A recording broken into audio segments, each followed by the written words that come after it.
Hey guys, hi, welcome back. So in this video, we will see the superposition principle, which is also called as forces between multiple charges. Okay, force between multiple charges or the superposition principle, both means the same thing. So first we will see the statement. What the statement says is when a number of charges are interacting among each other, then the force acting on one charge will be the vector sum of all the forces acting on it due to all other charges. So what it means that suppose you are having any charge q1 here. Okay, so if you're having another charge q2, q3, q4 around this, okay, like that you can have n number of charges. Multiple means n number of charges. Then this charge q1, suppose if you're considering q1 charge, this q1 charge will experience some force due to q2 also, q3 also, q4 also, and like that for all other charges which is present around it, because these charges will interact among each other, right? Then the force on the particular charge q1, it will be what? It will be the vector sum. Vector sum means individual sum with the direction due to what? q2, q3, q4. Okay, then you will get the total force acting on the charge q1 due to all other forces. So for this, what we will do as in Coulomb's law in vector form, we have drawn a coordinate system, right? In the same way, what you will do, you will draw the coordinate system. This is the x-axis, this is the y-axis. If you wish to, you can draw the z-axis as well. And this is the origin, okay? So here, if I consider here, you are having a charge q2, okay? Here is the charge q1, and here you are having another one more charge q3. Suppose this is the charge q3. Now you will draw the position vector of all the charges. This is for q1, right? This, sorry, this went wrong. Let me erase it just a second, okay?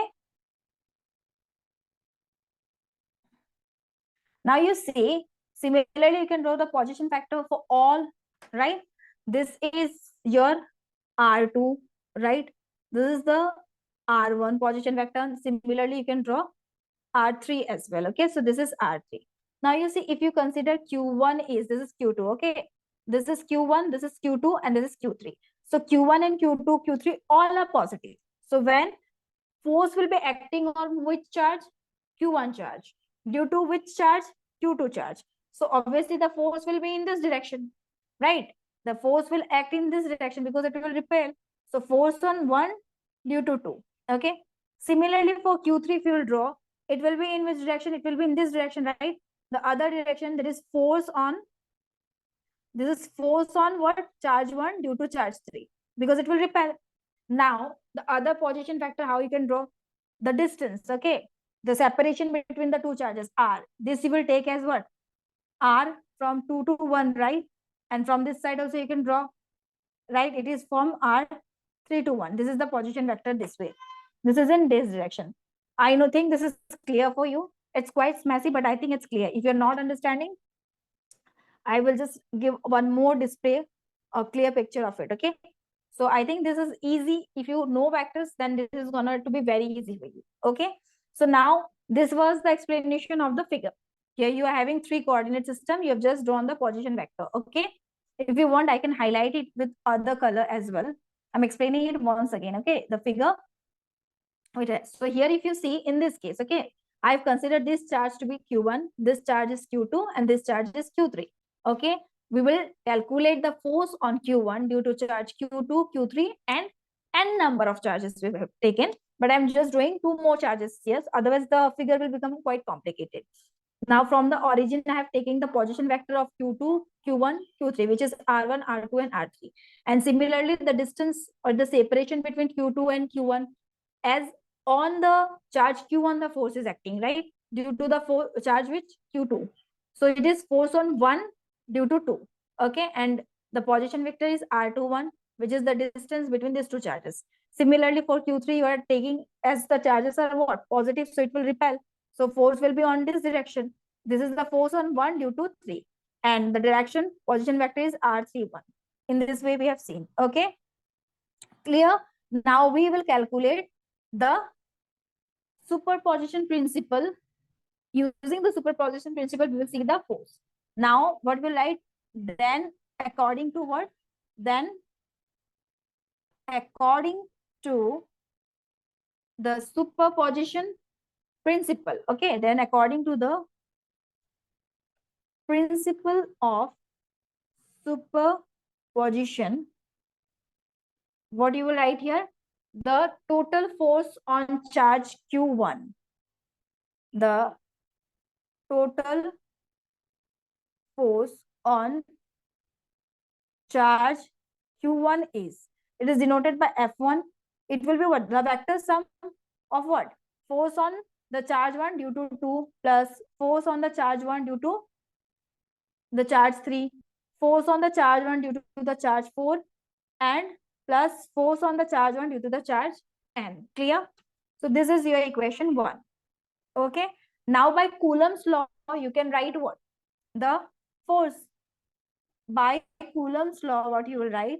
By Coulomb's law, what you can write? Force on 1 due to the charge 2. It is what? You know the formula. It is 1 by 4 pi epsilon naught, right? 1 by 4 pi epsilon naught. It was on the charge Q1 due to charge Q2. So Q1, Q2. In the denominator, you will have what? R21, right? With a square, and here the unit vector is R21 cap. Clear? Similarly, you can write F13. It is what? 1 by 4 pi epsilon naught. Same Q1 and Q3 charges.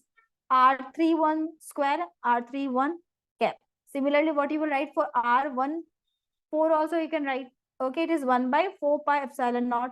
Same charges Q1 and Q4.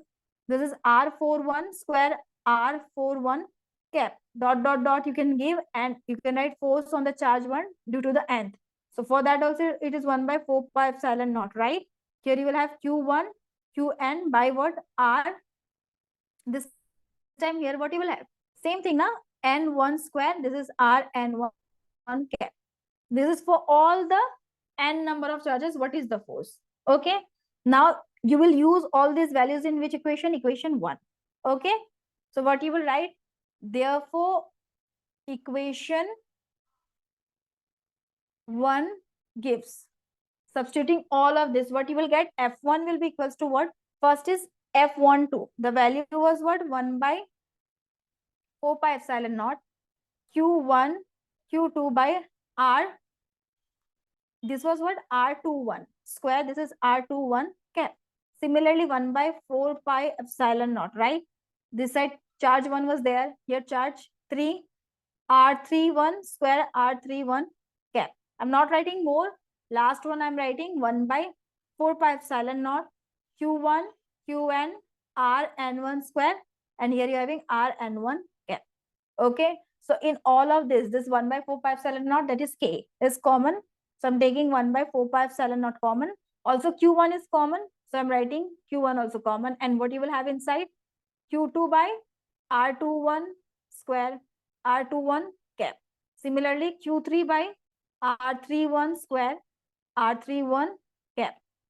Plus for the nth one, what you will have? R. This is Q1 by Rn1 square, Rn1 cap. Clear? So this is what you got after simplification. And the general form, the general, okay? The general form will be what?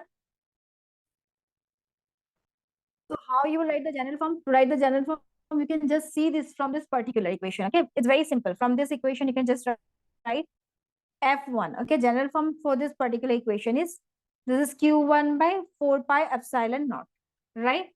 This is what you can write now. And from here, what you write? Summation, you write I is equals to, for the first charge, I is outside, right? 1 is outside, so I will be from charge 2, right? To up to charge n, means leaving the charge 1, all other charges. And here you will have what? Qi, right? Divided by Ri1 square, Ri1 cap. This is the general form using the superposition principle. I'm writing it again to make it clear. This is what? Due to the first charge, okay? So it is Q1 by 4 pi epsilon naught summation n is I is equals to 2 to n. And here you're having Qy by Ri1 square, Ri1 cap. Means this is for the first charge, okay? First charge. If it would be for Q2, then here you will write 2 and for all other charges. So you might be asked different questions related to it. So for the superposition principle, you just need to understand the force, how to apply the force, how you will take the vector sum, and just to put the summation in the correct way. Okay, for potential and for all other, you will see the superposition principle. So this is actually a very important topic. So once, if you get the concept of how you can deal with this superposition principle, you can easily write the general form of all other physical terms. Okay, thank you so much, have a good day.